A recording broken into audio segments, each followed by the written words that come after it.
What's up, guys? Golden Knight here. You know that feeling when you're about to start drawing and think, now it's on? But then, a few terrible sketches later, your mind starts to sabotage you. Maybe I don't have what it takes, I don't think this is for me, everyone is progressing except me. If you've ever felt this, relax. You're definitely not alone. What many people don't realize is that most drawing blocks don't come from a lack of talent, but from mindset and process mistakes that pile up without us even noticing. Common, silent mistakes that drain motivation, delay progress, and cause talented people to give up way too soon.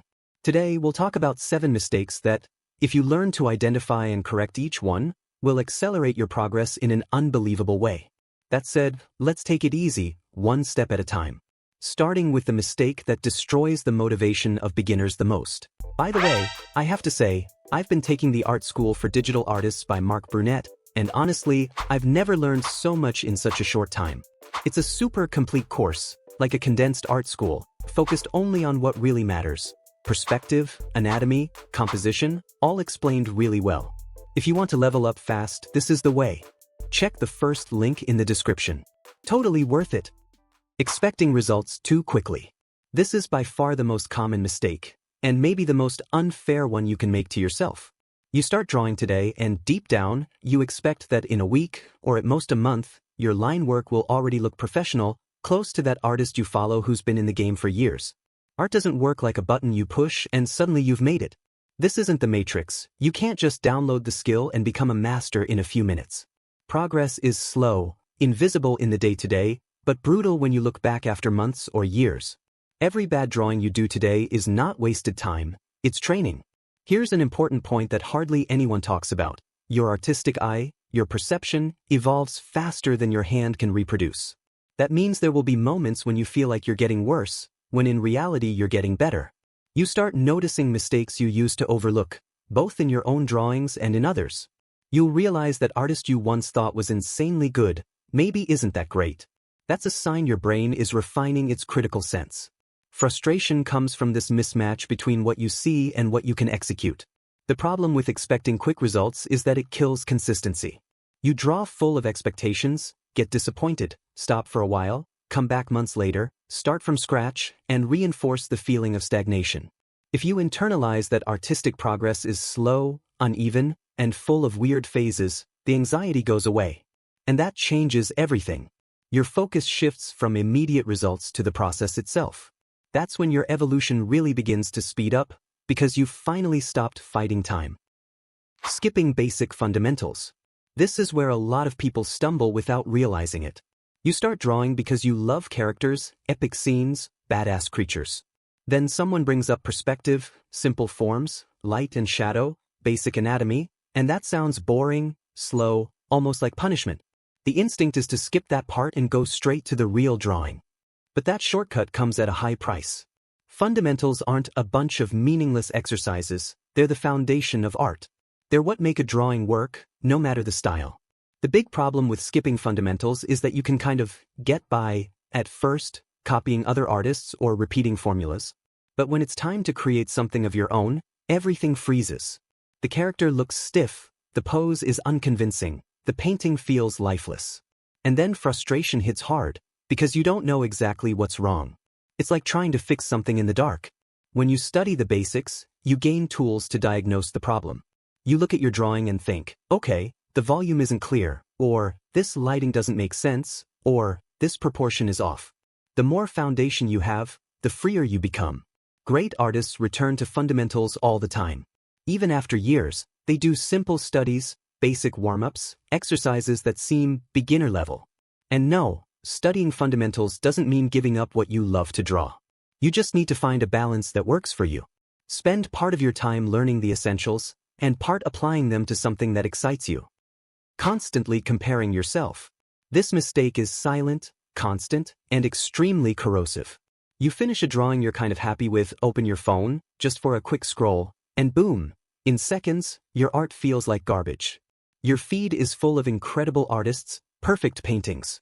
And without realizing it, your brain starts making automatic comparisons that almost always end in the same unfair conclusion. I'm not good enough. Admiring other artists isn't the problem, that's healthy.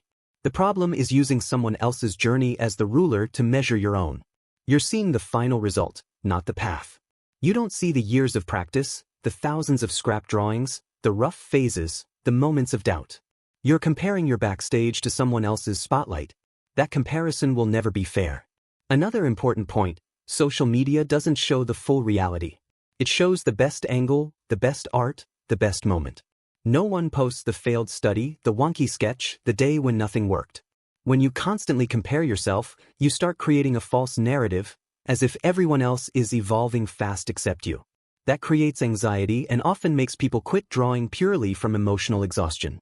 There's a much smarter way to deal with this. Turn comparison into study.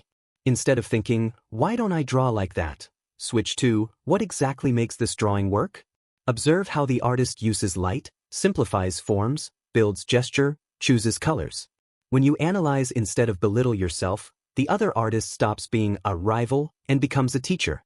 And maybe the most freeing point, the only fair comparison is with yourself. Looking at a drawing from 6 months ago is usually uncomfortable, but also revealing. Even if the progress seems small, it exists. And that's what matters. Every artist has their own rhythm, reality, available time. There's no universal finish line. In fact, there's no finish line at all. Fearing mistakes and not experimenting. The fear of mistakes comes from the idea that every drawing has to work out. As if every blank page is a definitive talent test. That creates immense pressure. Your mind goes into self-criticism mode before the drawing even exists. And the worst part, you stop trying new things just to avoid the risk of failure. But the truth is simple and a bit hard to hear. Making mistakes is the fastest way to learn. Every artist you admire has failed thousands of times. But those mistakes weren't avoided, they were used. Each failed attempt teaches you something no tutorial can. You discover limits, understand what doesn't work, and feel firsthand what needs adjusting. Experimentation is what expands your visual library. Try a different angle, a strange color palette, a difficult pose, a style you're not used to. Not everything will look good. In fact, most won't. And that's great. Because in the middle of all those attempts, small discoveries emerge. A great mental exercise is to stop treating every drawing as a final piece. Some drawings exist solely to teach you something. They don't need to be posted, saved, or shown to anyone. They're steps, not showcases. Allowing yourself to fail is an act of artistic maturity. The more you leave your comfort zone, the faster your brain forms new connections. And with time, what once seemed impossible starts to feel natural. Lacking routine and consistency. This mistake is sneaky because it doesn't seem like a mistake. After all, you draw when you feel like it, when inspiration hits, when there's time. Seems harmless, maybe even healthy. But in practice, it creates unstable progress full of gaps. You improve a little, then stop, then come back, and each return is followed by that frustrating feeling of, seems like I forgot everything. Inspiration is amazing, but it's not reliable. It comes and goes without warning.